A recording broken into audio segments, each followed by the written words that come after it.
Hello बच्चों, आज हम मनुष्यों में पाचन को विस्तार में जानेंगे।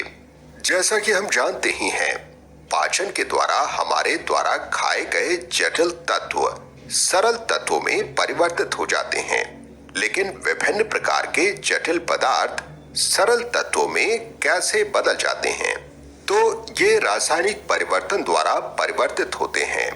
जटिल भोजन सरल तत्वों में बदल जाते हैं, यानी कि जटिल कण टूटकर नए तत्व बनाते हैं। कौन इन रासायनिक परिवर्तन को भोजन में बदलता है?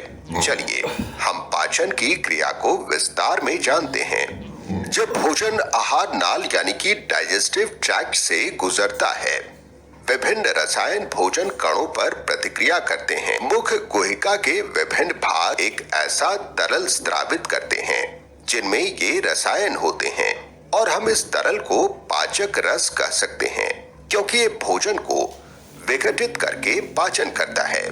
पाचक रसों में एक तरह का रसायन होता है जो एंजाइम कहलाता है, जो कि जटिल भोजन को सरल कणों में बदलता है। अब पाचन की प्रक्रिया में क्या उत्पन्न होता है?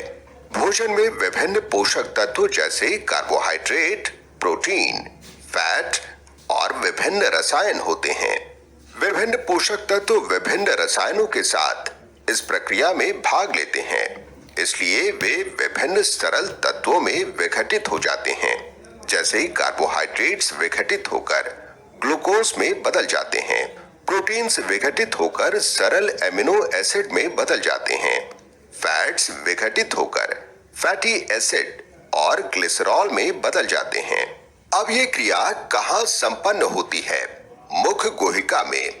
ये मुंह से शुरू होकर गुदा पर खत्म होती है।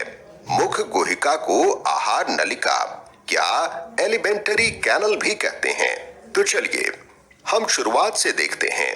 जब हम भोजन को चबाते हैं, इसमें लार यानी कि सलाइवा मिल जाता है। सलाइवा ग्लैंड्स मुंह से सलाइवा स्रावित करते हैं। क्या सलाइवा हमारे किसी काम आता है?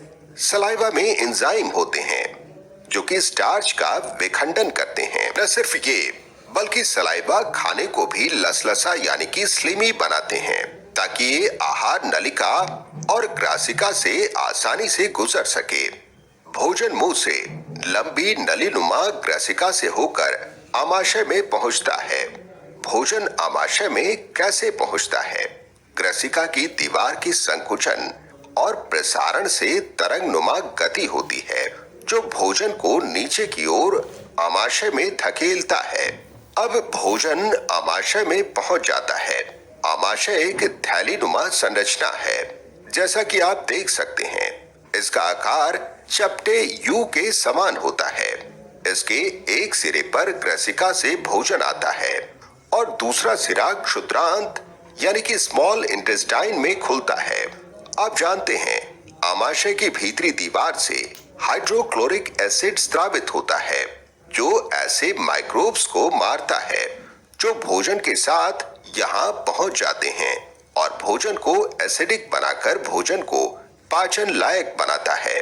आमाशय एसिड स्रावित करता है, फिर ये हमारे आमाशय पर असर क्यों नहीं डालता है?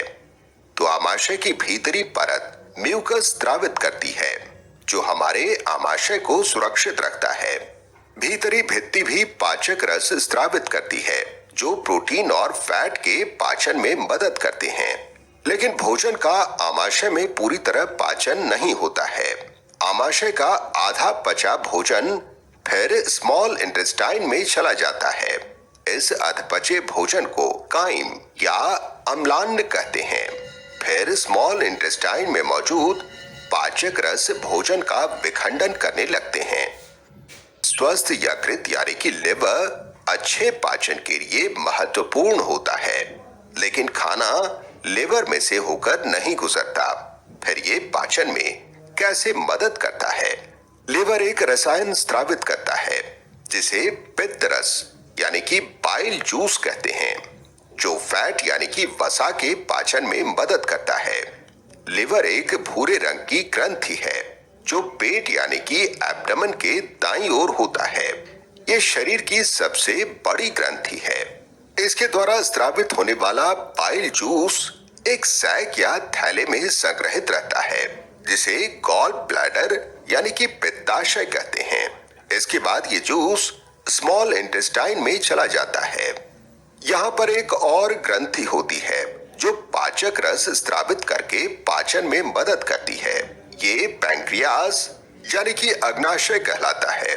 पैंक्रियाज एक बड़ी क्रीम कलर की ग्रंथि है जो आमाशय के ठीक नीचे होता है। पैंक्रियाटिक जूस कार्बोहाइड्रेट्स और प्रोटीन्स पर क्रिया करता है और उन्हें सरल रूप में परिवर्तित कर देता है। पैंक्रियाटिक जूस भी स्मॉल इंटेस्टाइन में चला जाता है। Bile juice, pancreatic juice intestine में इस छोटे से पाइपनुमा रास्ते से जाते हैं। इंटेस्टाइनल जूस और पैंक्रियाटिक जूस में कार्बोहाइड्रेट्स, प्रोटीन और फैट्स को विघटित करने वाले एंजाइम्स होते हैं। पाचन स्मॉल इंटेस्टाइन में पूरा होता है। तो आखिर में कार्बोहाइड्रेट्स ग्लूकोज में परिवर्तित हो जाते हैं, प्रोटीन्स एमिनो एसिड में बदल जाते हैं, फैट्स फैटी एसिड और ग्लिसरॉल में बदल जाते हैं। अभी भी बचे हुए पोषक तत्व स्मॉल इंटेस्टाइन में ही रहते हैं। ये शरीर के दूसरे भागों और कोशिकाओं तक कैसे पहुंचते हैं? पोषक तत्व स्मॉल इंटेस्टाइन की भित्ति द्वारा अवशोषित कर लिए जाते हैं, जो रक्त वाहिकाओं से भरी होती है। स्मॉल इंटेस्टाइन की अंदरूनी भित्ति में उंगली के समान संरचनाएं होती हैं, जिन्हें रसांकुर यानी कि विली कहते हैं। प्रत्येक विलस में बहुत सारी रक्त वाहिकाएं होती हैं। आप पूछ सकते हैं कि विलस की संरचना उंगली के समान क्यों होती है? क्योंकि उंगली के समान संरचना से सरफेस एरिया बढ़ जाता है। इस तरह यहाँ पर ज्यादा ब्लड वेसल्स हो सकती है। विली में बचे हुए भोजन का अवशोषण हो जाता है और भोजन विली से ब्लड वेसल्स में चला जाता है। बचे हुए भोजन के अवशोषण के बाद भोजन का वह भाग जिसका पाचन नहीं हो पाता है, वह बृहदांत्र यानी कि लार्ज इंटेस्टाइन में चला जाता है। लार्ज इंटेस्टाइन इसमें से पानी अवशोषित कर लेता है। पानी के अवशोषण के बाद अपचित भोजन अर्ध ठोस यानी कि सेमी सॉलिड हो जाता है और लार्ज इंटेस्टाइन के अंत में स्थित थैलेनुमा संरचना यानी रेक्टम में जमा हो जाता है। इस अपचित भोजन अर्ध ठोस यानी कि सेमी सॉलिड को मल या फेसिस या स्टूल कहते हैं। समय समय पर ये फेकल मैटर एनस या गुदा द्वारा बाहर निकाल दिया जाता है। तो आप समझ गए होंगे कि पाचन नली यानी कि डाइजेस्टिव ट्रैक्ट या एलिमेंटरी कैनल में कौन कौन से भाग होते हैं। मुख, ग्रासिका यानी कि ओसोफेगस, आमाशय यानी कि स्टमक, क्षुद्रांत यानी कि स्मॉल इंटेस्टाइन, बृहदांत्र यानी कि लार्ज इंटेस्टाइन और इनके साथ ही मलाशय और गुदा भी होते हैं। आहार नलिका और उससे संबंधित ग्रंथियां, लिवर, पैंक्रियास ये सब मिलकर पाचन तंत्र बनाते हैं। तो अभी के लिए इतना ही। बाय बाय बच्चों।